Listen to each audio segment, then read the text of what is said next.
Assalamualaikum warahmatullahi wabarakatuh. Selamat sore rekan-rekan. Bertemu kembali dengan saya Iqbal Muslim dari Solomon Indonesia. Hari ini kita akan bahas yang namanya mengenal potensi diri. Sebetulnya potensi diri itu apa sih gitu? Potensi diri itu kalau dalam peribahasa seperti layaknya sinar matahari yang tertutup awan.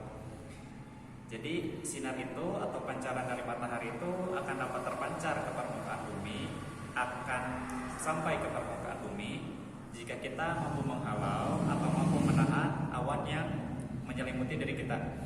Jadi kita sebetulnya punya potensi, kita sebetulnya punya value, kita sebetulnya punya nilai yang bisa membuat dunia terpana kepada kita. Cuma kebanyakan dari kita justru malah terkungkung atau terkurung dalam awan gelap gitu. Kita malah terhalang oleh awan yang seharusnya kita bersinar, kita malah terhalangi oleh awan gitu. Nah, sebetulnya apa sih potensi yang ada di dalam diri manusia gitu?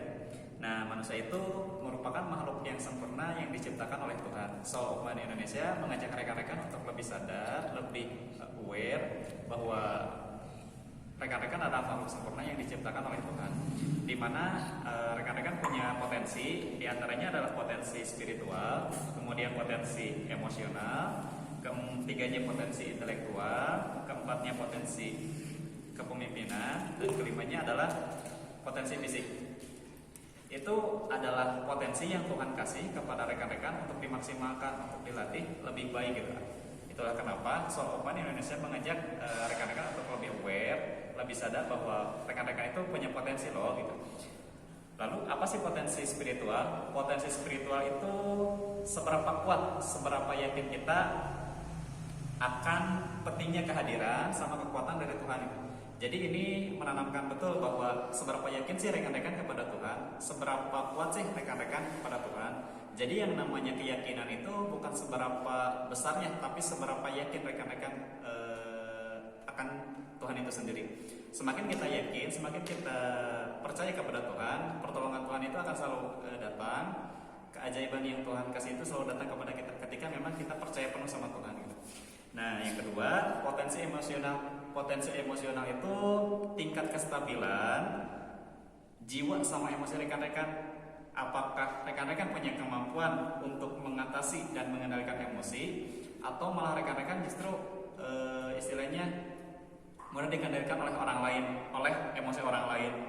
Jadi ketika emosi itu datang, rekan-rekan tetap bisa calm down, tetap bisa tenang, tidak terpengaruh keadaan. Justru keadaan lah yang rekan-rekan kendalikan, bukan emosi yang mengendalikan diri rekan-rekan. Jadi ketika emosi itu datang, ketika rasa emosi itu memuncak, rekan-rekan justru malah tetap bisa tenang, tetap bisa istilahnya calm down, tidak terkendali keadaan. Berikutnya, potensi intelektual ini yang Tuhan kasih kepada kita, dan rata-rata dari kita itu baru memaksimalkan potensi intelektual 5% dari sejak kita dilahirkan.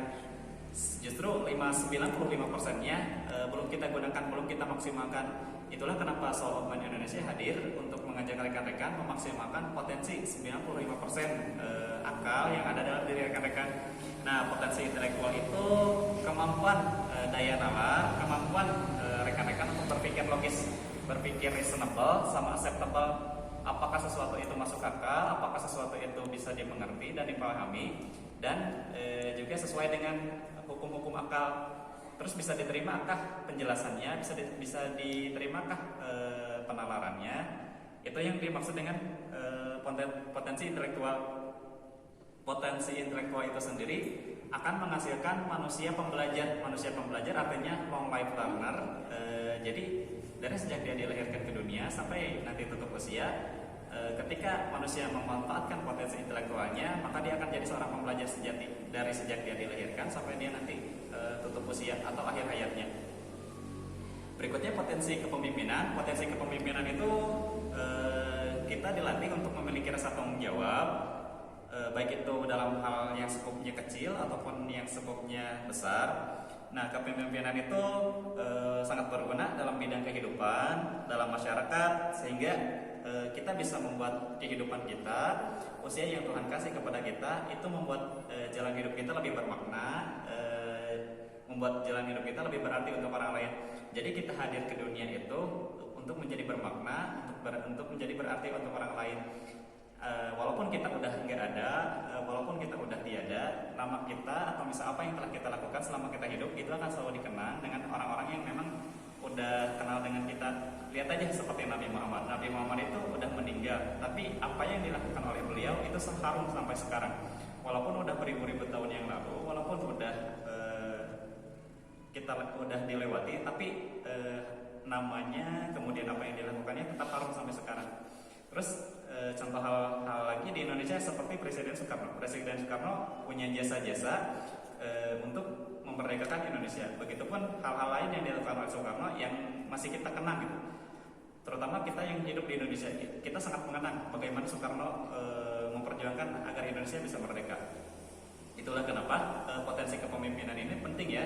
Saat kita tahu kita punya potensi kepemimpinan, baik itu skop kecil ataupun besar, kita akan membuat kehidupan kita bermakna, kita akan membuat kehidupan kita berarti. Nah, yang terakhir ada namanya potensi fisik. Potensi fisik itu kita punya jasmani atau fisik yang sehat, kemudian kuat dan tahan terhadap pengaruh luar. Artinya kita nggak mudah terserang penyakit, kita punya sistem kekebalan tubuh yang istilahnya kapanpun, dimanapun kita selalu berikan tubuh yang prima, sehat, terus istilahnya tidak mudah terserang oleh penyakit. Ketika terserang penyakit pun recovery atau proses penyembuhan kita cepat, istilahnya gak berlarut-larut, gak berlama-lama. Paling cuma 1 atau 2 hari untuk istirahat, baru kita recovery atau sembuh kembali ke kehidupan semula gitu. Nah, terus selama ini apa sih yang mendasari Soul of Mind Indonesia untuk survei bakat? Nah, survei bakat itu sendiri, Soul of Mind Indonesia kutip dari Howard Jenner. Howard Jenner itu adalah psychologist developmental dari Harvard University. Dia datang dengan istilahnya sebuah buku yang namanya, atau misalnya sebuah penelitian bahwa manusia itu merupakan makhluk multi intelijen atau multi kecerdasan. Nah, Howard Jenner itu punya sebuah kuesioner atau pernyataan tentang kepribadian, kurang lebih 32 pernyataan. Dari pernyataan itu, kepribadian rekan-rekan akan ketahuan, bakat rekan-rekan itu di sini spesifiknya. Nah, kunci utama untuk rekan-rekan bisa mengetahui bakat rekan-rekan itu apa, rekan-rekan perlu mengisi survei yang namanya survei pemetaan bakat. Nah, ketika rekan-rekan sudah mengikuti survei pemetaan bakat dan mengikuti prosedur survei tersebut, rekan-rekan akan tahu, bakat saya itu A, bakat saya itu B, C, dan D. Nah, Howard Jenner itu sendiri membagi 8 kecerdasan, diantaranya satu namanya linguistik. Linguistik itu dikenal dengan word smart, artinya kecerdasan berbahasa, di mana rekan-rekan mampu mengekspresikan diri, mampu mengungkapkan diri dengan bahasa dan komunikasi. Nah, itu spesifiknya untuk bakat yang namanya linguistik, artinya word smart gitu ya.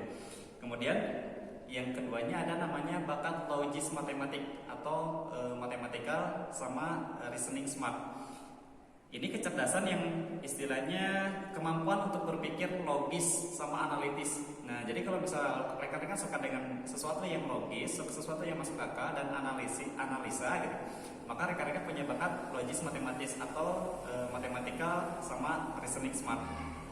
Yang ketiganya ada namanya bakat visual spasial. Nah, visual spasial sendiri itu kecerdasan atau misal bakat membayangkan tentang bentuk dalam pikiran atau imajinasi rekan-rekan yang dituangkan dalam bentuk gambar, dituangkan dalam bentuk fotografi, dalam sebuah ukiran dan pahatan. Jadi istilahnya yang tadinya sebuah imajinasi bisa dibuat jadi kenyataan. Itu pun orang yang tipe bakatnya adalah bakat visual spasial.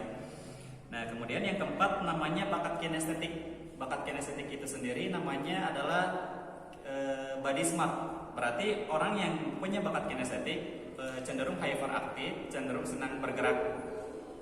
Nah, kecerdasan kinestetik sendiri disebut juga dengan kecerdasan olah tubuh atau menyukai gerak tubuh. Jadi dia orangnya gak bisa diem, dia selalu punya cari-cari kesibukan. Yang penting tubuhnya, badannya selalu pengen diajak bergerak, selalu pengen diajak beraktivitas gitu. Nah, kelimanya ada namanya kecerdasan musikalis atau sound smart. Sound smart itu sendiri kecerdasan yang meliputi menyusun lagu, mencipta lagu, sama memainkan alat musik. Jadi kalau misalnya rekan-rekan punya kecenderungan untuk bisa menyusun sebuah lagu, menciptakan lagu, sama memainkan alat musik, rekan-rekan punya bakat musikalis. Kemudian yang berikutnya ada namanya bakat naturalis. Naturalis itu berarti natur smart. Biasanya yang punya bakat naturalis itu kecerdasan atau bakat mengenal alam, sesuatu yang saling berhubungan. Jadi orangnya cinta sama alam, alam manusia, alam tumbuhan, alam hewan. Kemudian cinta juga sama lingkungan. Jadi dia punya rasa aware untuk peduli terhadap manusia, terhadap hewan, terhadap tumbuhan, untuk menjaga bahwa di antara alam itu saling keterhubungan dan harus saling menjaga satu sama lain. Tidak bisa manusia diuntungkan sedangkan hewan dan tumbuhan dirugikan. Jadi orang yang punya bakat naturalis itu cenderung kepribadiannya cinta kepada alam, cinta kepada hewan, cinta kepada tumbuhan dan lingkungan. Jadi semua ekosistem yang ada di muka bumi ini sama orang-orang naturalis itu dijaga agar tetap seimbang, dijaga agar tetap balance. Nah, berikutnya yang ketujuh namanya interpersonal. Kalau interpersonal itu kecerdasan atau misal bakat di mana rekan-rekan suka berhubungan, berinteraksi dengan orang lain dalam kegiatan kelompok, dalam kegiatan sosial. Jadi ketika rekan-rekan punya kecenderungan untuk senang bermasyarakat, senang berkelompok, senang berkumpul, senang kumpul-kumpul, senang ketemu orang banyak, berarti rekan-rekan punya kecenderungan untuk berinteraksi dengan banyak orang, berinteraksi dengan orang baru gitu.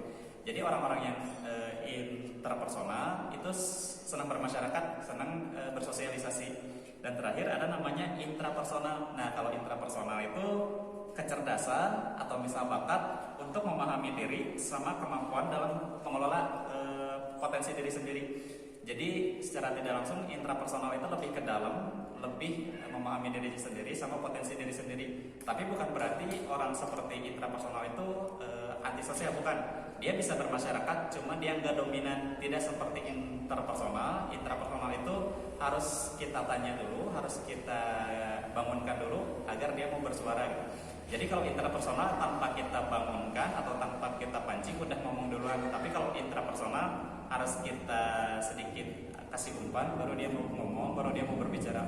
Nah, itu potensi yang memang ada di dalam diri manusia, itu yang memang ada di dalam diri kita masing-masing. Jadi Soul of Mind Indonesia ngajak rekan-rekan untuk lebih aware, untuk lebih sadar bahwa rekan-rekan itu punya potensi loh. Potensinya kami rangkum ulang ya. Satu, potensi spiritual, itu tentang keyakinan kepada Tuhan. Terus potensi emosional itu tentang bagaimana rekan-rekan mengelola sebuah emosi. Yang ketiga, potensi intelektual, di mana itu mengajak rekan-rekan untuk menjadi seorang manusia pembelajar. Keempat, potensi kepemimpinan untuk menjadi kita bisa lebih tanggung jawab, lebih konsekuen dengan apa yang kita pilih, dengan apa yang kita lakukan. Dan yang terakhir adalah namanya potensi fisik. Dan untuk kecerdasannya berdasarkan Howard Jenner dari Psychologist Developmental Harvard University, itu ada linguistik atau word smart, kedua namanya logis matematik atau matematik sama listening smart, ketiganya visual spasial atau picture smart, keempatnya kinestetik atau body smart, kelimanya musikalis atau sound smart, keenamnya naturalis atau natural smart, ketujuhnya interpersonal atau people smart, dan yang terakhir ada namanya intrapersonal, artinya self smart. Nah, mungkin itu yang bisa kami sampaikan. Terima kasih atas segala perhatiannya. Mohon maaf kalau bisa ada kekurangan. Terima kasih rekan-rekan.